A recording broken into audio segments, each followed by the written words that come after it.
Hello, this is Janet Buffalino, the chair of the Book Leveling Committee for the 2016-2018 book leveling process.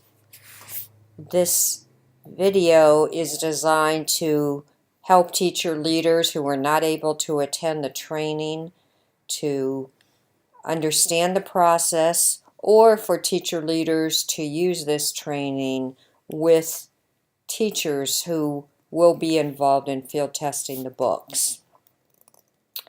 Please print out or download the files that were sent to you on Wednesday, December 14th. There were 3 files in that email. One is a copy of this PowerPoint presentation. There is a revised book leveling packet that has a new timeline in it, and a list of the books that we will be field testing this year. That would be helpful if you had those available, both for working through this presentation and for training your teachers.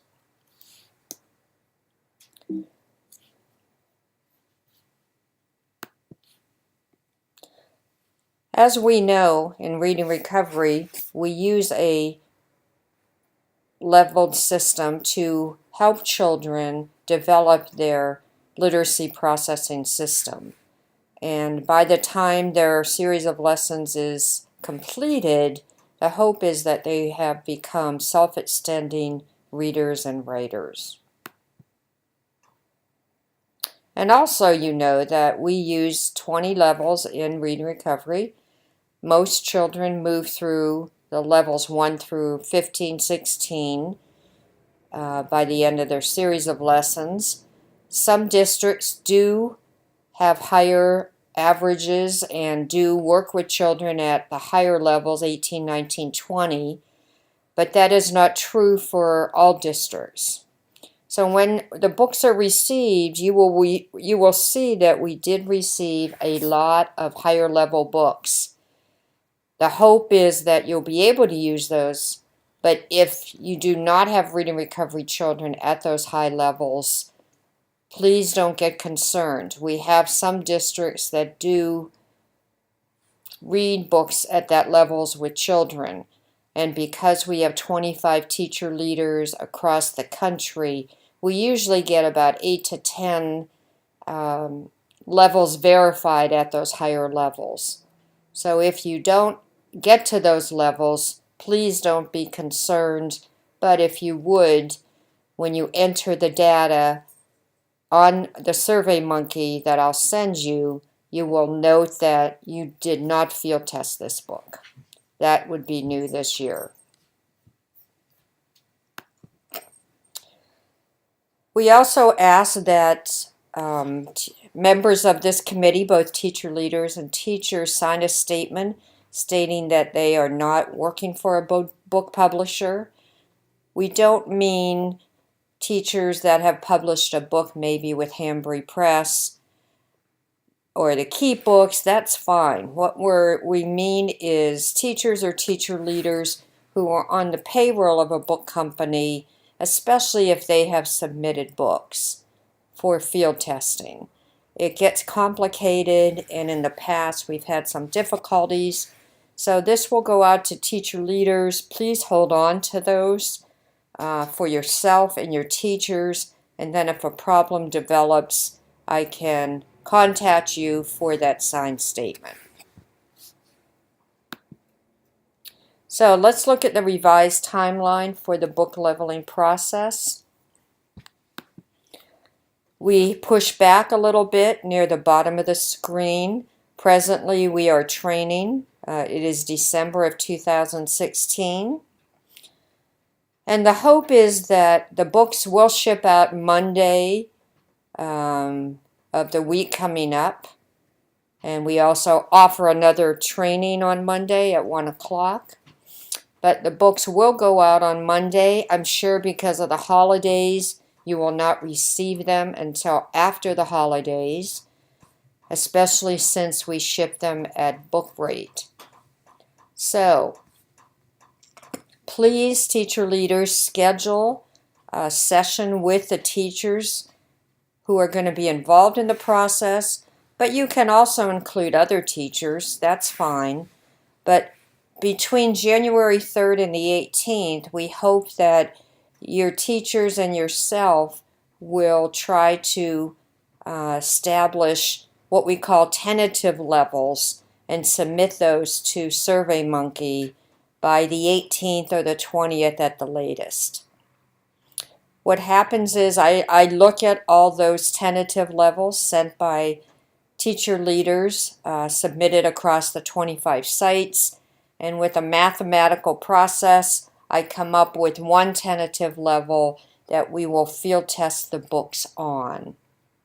So in the end, once you see the target levels may be different than what you submitted, and that's because we take into account everybody's tentative level that they've submitted. And teacher leaders, I would ask that you be the ones to submit the levels on SurveyMonkey. If you ask your teachers to do it, it gets tricky if they don't get done. I'm not sure who submitted it. So we ask that teacher leaders collect the data in written form from their teachers and compile it and submit the tentative levels for all the books on SurveyMonkey by January 20th.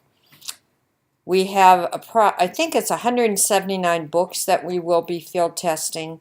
So we have a lot of books to field test from 4 companies. And again, those will be shipped out next Monday. Here's the rest of the timeline. From the time you receive the tentative levels till December 15th, you will be field testing the books, and we will talk about that process in a minute.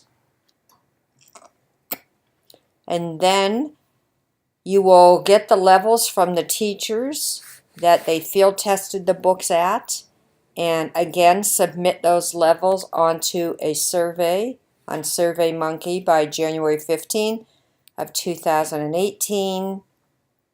I again compile all those levels, do some mathematical manipulations, come up with a final level. The trainers, NATG, the trainers will look at those levels and approve them, and then the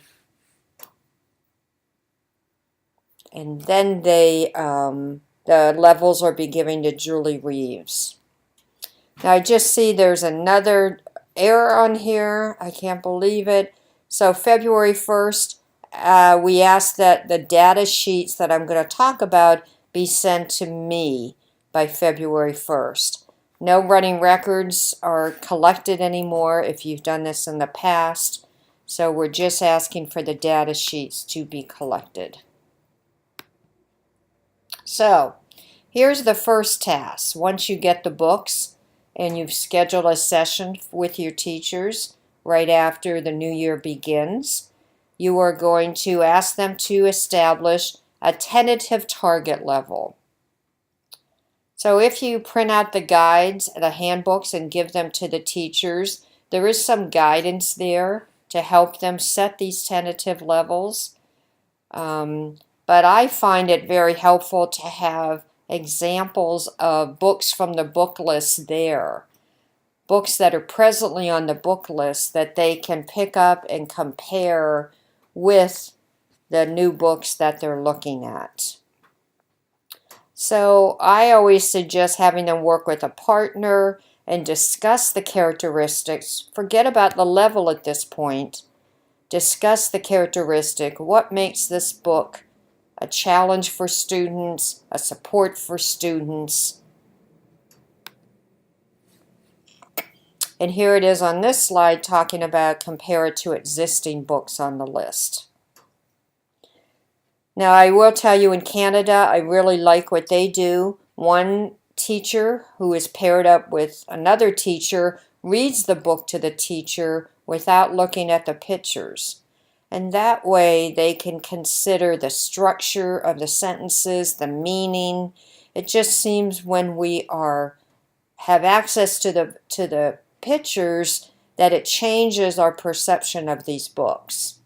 So think about doing that. Ask the teachers to read the book to another teacher. If it's a very long book, only a couple pages is needed. But they need to figure out approximately what level they think this book should be field tested at. The pair comes to a consensus on the target level. Again, I print out the Excel sheet that I sent to all of you with all of the names of the books on there, and I ask the teachers to record the level on that data sheet. The teacher leaders then would collect the data sheets, the Excel documents with all the target levels, the tentative target levels, and then submit those online.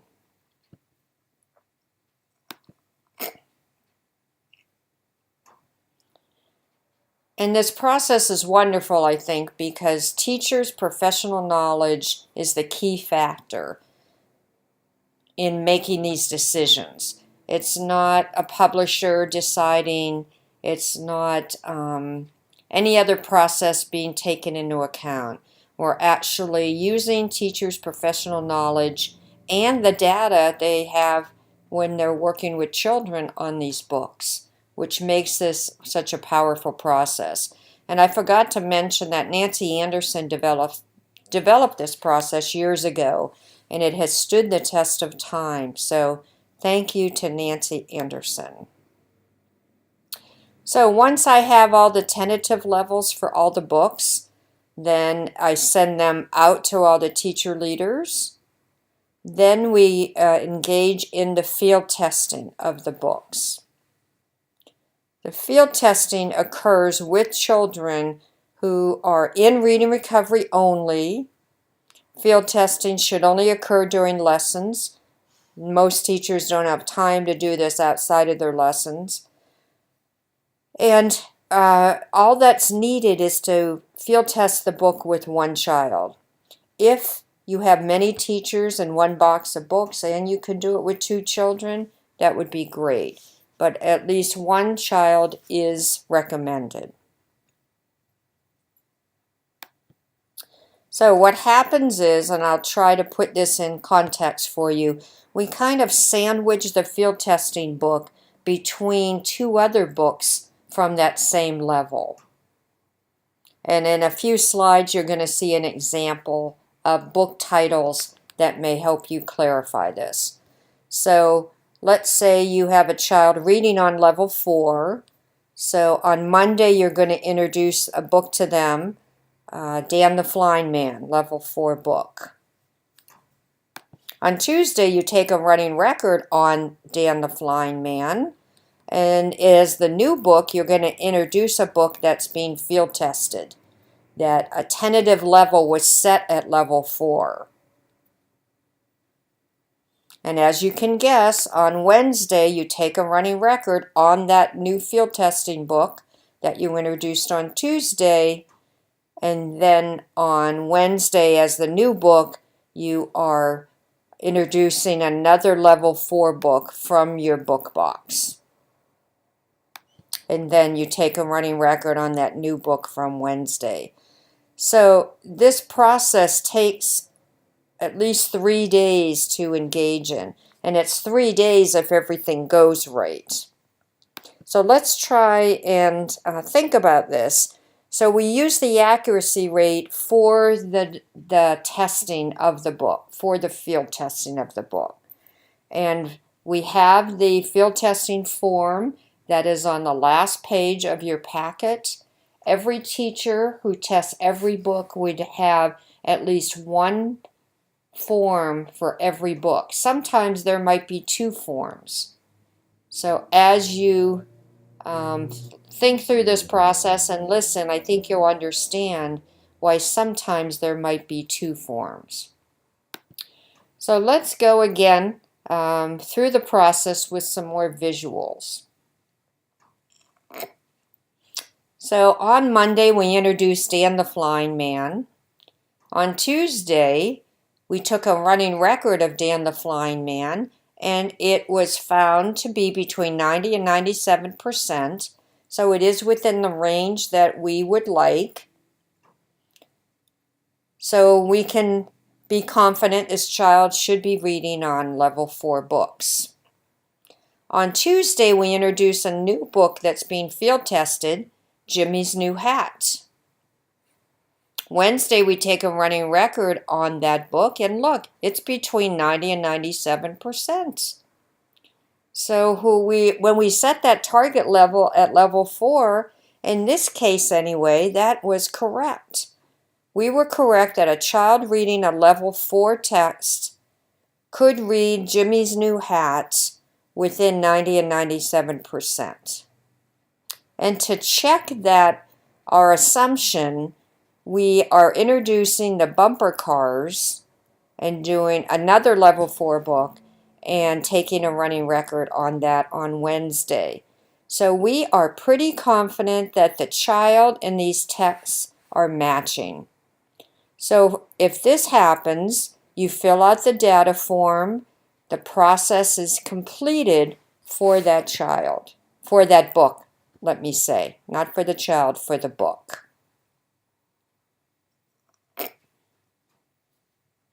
However, a lot of times different things happen. So remember, our target is 90 to 97%, and we have Dan the Flying Man, and it was 93%, but then Jimmy's New Hat came out at a 99%. This book was too hard for a child reading level 4 books. I'm sorry, it was too easy for the child reading a level 4 text. So this book needs to be field tested with another child reading at level 3. So you really don't even need to do the third title in this case, but what you do need to do is stop the process, fill out the data form, put Jimmy's New Hat back in your book box at a level 3, and field test that with another child reading at a level 3.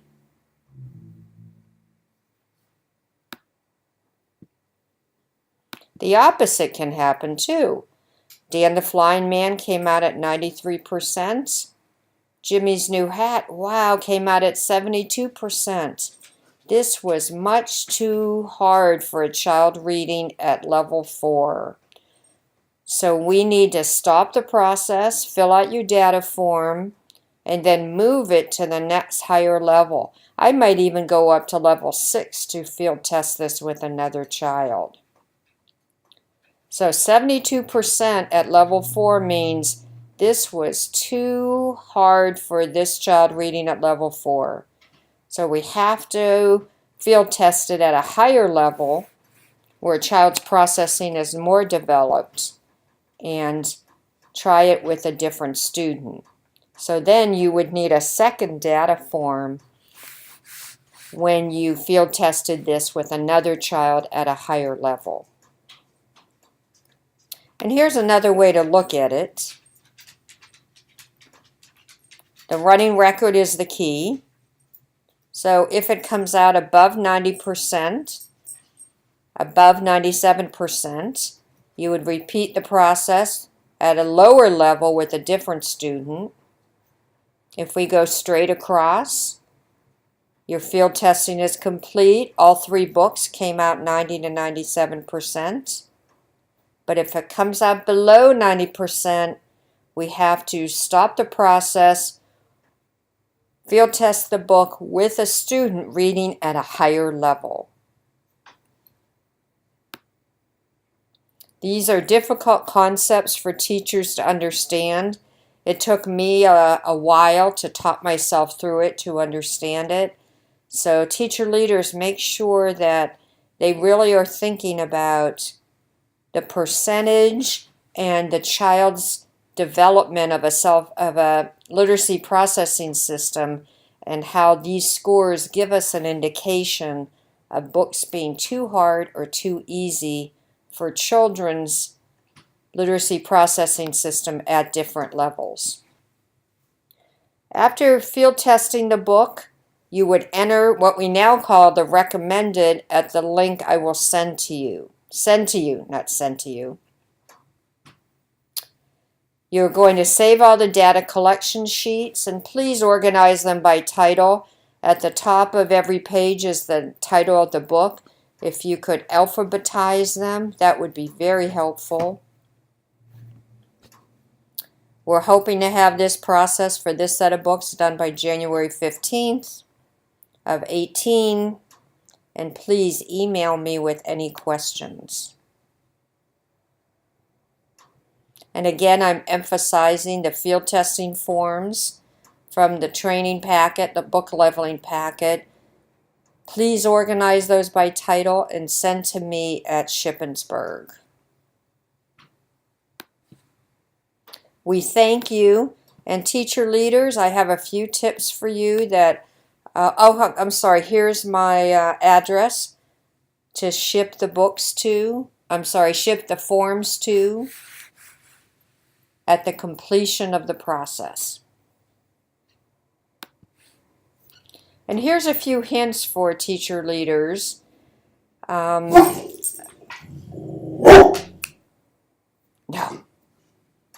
Sorry for the dog. I hate to redo this whole video. So please bring together all the teachers who will be doing the field testing to identify tentative levels. Again, you could incorporate other teachers who aren't doing the field testing, maybe teachers in training. I really don't recommend teachers in training at least doing the first half of this from January to June. If you want to incorporate them to field test the books in the fall, that would be fine. But I think from January to June, they still have a lot to learn. But here's what teacher leaders have told me in the past. They have told me if they just give out the books to the teachers, they kind of get stuck in a pile, and many times they don't get field tested. So the teacher leaders make a decision to only pass out the books at the levels where the teachers are working on. So in January, you might pass out levels 12 to 16. And then the next time you meet at your professional development, you might do the higher levels, or if your second round kids are very low, pass out some of the low books. So you're not passing them all out at one time, so it's overwhelming to the teachers. So with 179 books, if you have 10 teachers, they'll each be field testing 17 books, 17, 18 books, which doesn't sound like a lot, but it really is. So please consider doing that. Another teacher leader, and this is what I'm trying to do, I took neon paper and just cut it in half. And for each book I'm field testing, I put the 8.5 by 5.5 or a whole sheet into the book and put it in my book box so that the neon sheet was sticking out. And every time I went to that book box, I always saw these books and knew they had to be field tested. So those are some great hints that I've learned from from teacher leaders, and I hope one of those are helpful to you. So please let me know if you have any questions. Hopefully you will have the books when you come back from school in January. And I'll say goodbye for now. And if you have any questions, please email me.